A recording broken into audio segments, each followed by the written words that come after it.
नमस्कार, capital TV Bihar देख रहे हैं आप और मैं हूं आपके साथ दिव्या सिंह। बिहार के स्पेशल स्टोरी में आपका स्वागत है। अयोध्या के राम मंदिर में रामलला विराजमान हो गए हैं। पूरे देश में खुशी का माहौल है। राम मंदिर में रामलला की प्राण प्रतिष्ठा के आयोजन से विपक्षी दलों के नेताओं ने दूरी बना ली थी, लेकिन अभी भी रामलला की प्राण प्रतिष्ठा को लेकर सियासी जंग छिड़ी हुई है। वहीं बिहार में तो इसको लेकर सियासी घमासान जारी है। आरजेडी खेमे के नेता अनाप शनाप बयानबाजी से बाज नहीं आ रहे। वहीं बीजेपी की तरफ से भी सनातन विरोधी बयान का तगड़ा जवाब दिया जा रहा है।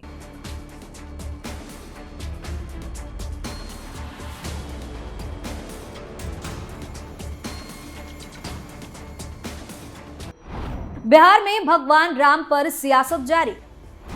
रामलला की प्राण प्रतिष्ठा के बाद बयानबाजी तेज। बीजेपी का दिख रहा सनातन प्रेम। आरजेडी के तरफ से उठाए जा रहे सवाल। इन दिनों बिहार का सियासी पारा हाई है। कभी किसी मुद्दे पर तो कभी किसी मुद्दे पर सत्ता पक्ष और विपक्ष में खूब भिड़ंत देखने को मिल रही है। इस स्टोरी में आगे बताएंगे कि अयोध्या में भगवान राम के विराजने के बाद बीजेपी ने क्या कहा, लेकिन सबसे पहले बात बिहार में सत्ता पक्ष के तरफ से हो रही अनाप शनाप बयानबाजी की। दरअसल बिहार में आरजेडी के कई ऐसे नेता हैं जो अपने बड़बोलेपन के लिए जाने जाते हैं। इतना ही नहीं, सनातन धर्म के खिलाफ इनकी बातों से बवाल भी मच जाता है। आरजेडी सुप्रीमो लालू यादव के बड़े लाल हैं तेज प्रताप यादव। एक बयान को देखकर आप भी समझ जाएंगे कि अयोध्या में हुई कार्यक्रम के बाद इन्हें कितनी मिर्ची लगी है, क्योंकि लोगों का कहना है कि अगर आप राम की आने की खुशी नहीं मना सकते तो इस पर सियासत भी मत कीजिए, बंद कीजिए ये सब। बता दें कि अयोध्या के राम मंदिर में रामलला विराजमान हो गए हैं। इस आयोजन के अगले ही दिन राष्ट्रीय जनता दल यानी कि आरजेडी विधायक और बिहार सरकार के मंत्री तेज प्रताप यादव का इसे लेकर बयान आया है। तेज प्रताप यादव ने एक्स यानी कि जिसे पहले ट्विटर कहा जा रहा था उस पर पोस्ट कर बीजेपी पर हमला बोला है। उन्होंने अपनी एक्स पोस्ट में कहा कि राम नहीं आ रहे हैं, चुनाव आ रहे हैं। तेज प्रताप ने कहा कि श्री राम तो पहले से ही हमारे मन में, हृदय में और कण-कण में विराजमान है। इस दौरान उन्होंने भगवान विष्णु के कल्कि अवतार की भी चर्चा अपनी पोस्ट में की है। तेज प्रताप ने कहा कि सनातन धर्म की मान्यताओं के अनुसार भगवान श्री राम भगवान विष्णु के अवतार हैं और भगवान विष्णु के अंतिम अवतार कल्कि अवतार को कलयुग का अंत होने के बाद धर्म की पुनर्स्थापना के लिए आना बाकी है। आरजेडी विधायक और बिहार सरकार के मंत्री ने अपनी पोस्ट के अंत में सियावर रामचंद्र की जय भी लिखा। हालांकि इस पोस्ट के बाद तेज प्रताप को कई लोगों से जवाब भी मिल रहा है। एक से बढ़कर एक रीट्वीट किए जा रहे हैं। लेकिन गौर करने वाली बात यह है कि यह कोई पहला मौका नहीं है जब तेज प्रताप ने राम मंदिर और रामलला की प्राण प्रतिष्ठा को लेकर इस तरीके से बयानबाजी की हो, बयान दिया हो। तेज प्रताप ने प्राण प्रतिष्ठा के दिन भी फेसबुक पर पोस्ट कर कहा था कि राम तो सबके मन में है। अंधभक्त राम को लाने से पहले अपने अंदर के रावण को बाहर निकाले। उन्होंने ये भी कहा था कि राम के लोग कभी भेदभाव नहीं करते। सबसे पहले महिलाओं के खिलाफ अत्याचार बंद होना चाहिए। गरीबी और भूख जैसे रावण को कैसे खत्म किया जाए, इसे लेकर विचार होना चाहिए।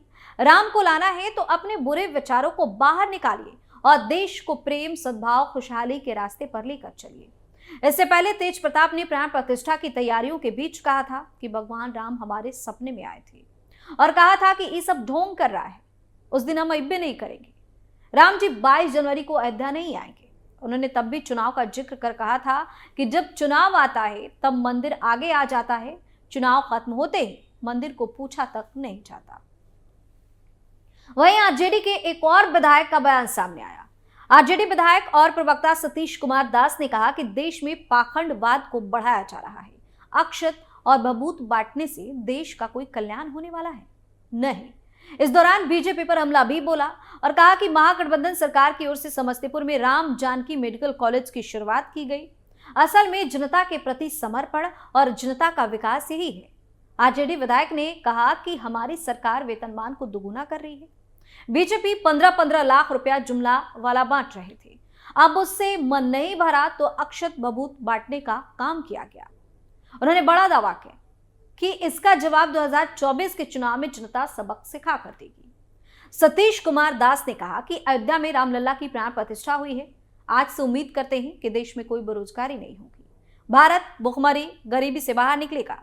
राम में आस्था रखने वाले लोग चाहते हैं कि गरीबी, भुखमरी से बाहर निकले और बेरोजगार नौजवानों को रोजगार मिले। किसानों की आमदनी दोगुनी होने की बात कही थी, अब तो दोगुना कर दीजिए। आगे आरजेडी विधायक ने कहा कि नीतीश कुमार और इंडिया गठबंधन के आगे अब पूरा एनडीए घुटना टेकने जा रहा है। आरक्षण का दायरा बढ़ाया गया है, यह ऐतिहासिक काम हुआ है। बिहार के लोगों को रोजगार चाहिए, सिर्फ जय श्री राम कहने से काम चलने वाला नहीं है। तो एक तरफ आरजेडी नेताओं की बेचैनी और बौखलाहट सामने आ रही है, वहीं दूसरी तरफ बीजेपी इनको मुंह तोड़ जवाब दे रही है। अयोध्या में रामलला की प्राण प्रतिष्ठा के बाद केंद्रीय मंत्री और बीजेपी नेता गिरिराज सिंह ने बड़ा बयान दिया है, जिसको सनातन विरोधियों के लिए एक अल्टीमेटम भी माना जा रहा है। उन्होंने कहा कि अयोध्या तो झांकी है, काशी और मथुरा तो अभी बाकी है। दरअसल गिरिराज सिंह बेगूसराय जिले के सिमरिया गंगा नदी तट पर आयोजित कार्यक्रम में शामिल हुए थे। इस दौरान उन्होंने कहा कि भारत का युवा जाग चुका है, जहां भी देखो सभी तरफ युवा प्रभु श्री राम में लीन दिखाई दे रहा है। उन्होंने कहा कि राम मंदिर तो 1947 में ही बन जाना चाहिए था, लेकिन उस समय देश में राज करने वाले मस्जिद बनाने की चाहत रखते थे। वहीं गिरिराज सिंह ने प्रधानमंत्री नरेंद्र मोदी की तारीफ करते हुए कहा कि प्रधानमंत्री नरेंद्र मोदी के दृढ़ संकल्प और सनातनियों की इच्छा से रामलला विराजमान हुए हैं। आगे गिरिराज सिंह ने कहा कि प्रधानमंत्री नरेंद्र मोदी अवतरित पुरुष के रूप में आए हैं। जैसे पहले अत्याचार बढ़ने पर भगवान किसी न किसी रूप में जन्म लेते थे, वैसे ही फिर त्रेता युग की स्थापना कर नरेंद्र मोदी अवतरित पुरुष हुए हैं। वो साधना और साधक के रूप में दिखते हैं। इस दौरान भाजपा सांसद ने राहुल गांधी पर हमला करते हुए कहा कि उन्हें राम मंदिर में आने का न्योता मिला था, लेकिन वह कितने सुभागा हैं कि उन्होंने स्वयं निमंत्रण को ठुकरा दिया और आज असम में मंदिर जाने की ढोंग कर रहे हैं। वह जनता को दिग्भ्रमित करने का प्रयास कर रहे हैं, जनता सब समझती है। वहीं राम मंदिर की प्राण प्रतिष्ठा को लेकर एलजेपी रामविलास के राष्ट्रीय अध्यक्ष और जमुई से सांसद चिराग पासवान ने पीएम मोदी को पत्र लिखा और लिखते हुए भावुक उठे। उनका कहना है कि हम सभी 140 करोड़ देशवासियों के लिए अत्यंत हर्ष की बात है कि आपके नेतृत्व में रिकॉर्ड समय के अंदर अयोध्या धाम के भव्य राम मंदिर में प्रभु श्री राम लला की प्राण प्रतिष्ठा हुई है। ये दिन हम सभी भारतवासियों के लिए स्वर्णिम दिन है, जिसकी परिकल्पना लगभग 500 वर्षों से हमारे पूर्वज करते आ रहे हैं। आज ये सार्थक हो पाया है। राम मंदिर का निर्माण हिंदुओं की आस्था से जुड़ा एक महत्वपूर्ण विषय है। बचपन से हम लोग राम मंदिर निर्माण से जुड़े विवाद सुनते आ रहे हैं और अयोध्या में भव्य राम मंदिर का निर्माण होना आपके साहसिक प्रयासों का ही परिणाम है। आपके इस सफल प्रयास से और देश की न्यायिक प्रक्रिया के ऐतिहासिक फैसले से ही राम जन्मभूमि पर भव्य राम मंदिर का निर्माण संभव हो पाया है। वहीं चिराग पासवान ने पत्र लिखते हुए अपने पिता को भी याद किया। पिता को याद कर वे भावुक उठे। उन्होंने कहा कि मैं स्वयं तो अत्यंत गौरवशाली समझता हूँ कि इस ऐतिहासिक सांस्कृतिक उत्सव का मुझे साक्षी बनने का सौभाग्य प्राप्त हुआ, लेकिन आज मेरे पिताजी होते, आदरणीय रामविलास पासवान जी जीवित होते तो यकीनन वे भी इस ऐतिहासिक क्षण के साक्षी होते। पापा आज यहाँ नहीं है, वह बहुत खुश होंगे जहां भी होंगे, लेकिन आज आपकी वजह से करोड़ों राम भक्तों का सपना पूरा हुआ है। इतना ही नहीं, बिहार के राज्यपाल राजेंद्र विश्वनाथ आर्लेकर ने राम मंदिर बनने पर खुशी जताई और कहा कि श्री राम श्री कृष्ण हमारे ऐतिहासिक महापुरुष हैं और इतिहास को बदला नहीं जा सकता। आगे राज्यपाल ने कहा कि लगभग 500 वर्षों के संघर्ष के बाद श्री राम लला की प्राण प्रतिष्ठा का ऐतिहासिक क्षण आया। अपने ही देश के एक महापुरुष को उनके मंदिर में स्थापित करने के लिए इतना लंबा संघर्ष किया जाना शायद दुनिया में एक विरल उदाहरण है। तो इस खुशी के मौके पर सभी का सनातन प्रेम देखने को मिल रहा है। लोग भावुक हो उठ रहे हैं, लेकिन कहा जा रहा है कि आरजेडी को इससे बड़ी दिक्कत हो रही है। वही राम भक्तों का कहना है कि ये कैसी राजनीति है जिसने प्रभु राम को भी नहीं छोड़ा। बिहार के स्पेशल स्टोरी में फिलहाल के लिए इतना ही। बाकी तमाम खबरों के लिए आप देखते रहिए कैपिटल टीवी बिहार। नमस्कार।